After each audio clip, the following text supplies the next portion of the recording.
100% për Josefin Markun dhe 0 për kraje për Kitë Kelmendit.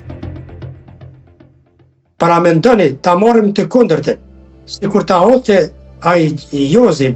Josefini ta hote Koranin në ujë, si do të reagonte opinioni ynë.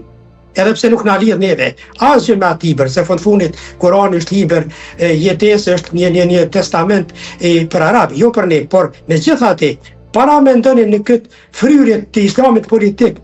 të cilin e kemi në trojet tona, hipotetikisht po them, sikur ta hete Xhozi në ujë Kuranin, çfarë do të përjetonim ne, por edhe si personalitet. Me siguri do të përjetoj një val dhune, nuk po mund me paramendu se si do të ishte ky reagim, por patjetër se do të ishte një reagim siç e kemi parë në Suedi,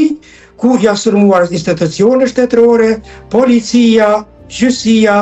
njerëzit kalimtar të rastit, si shaj proteste. Ne mos harrojmë, kemi pas një rast të djegjes së Koranit para 1 viti apo 2 në Suedi, dhe ai person nuk ka qenë mirë me çështje mendore, megjithatë, atje u ngritën ta përfaqësuesit e islamit politik dhe shkatruan pothuajse shtetin suedi.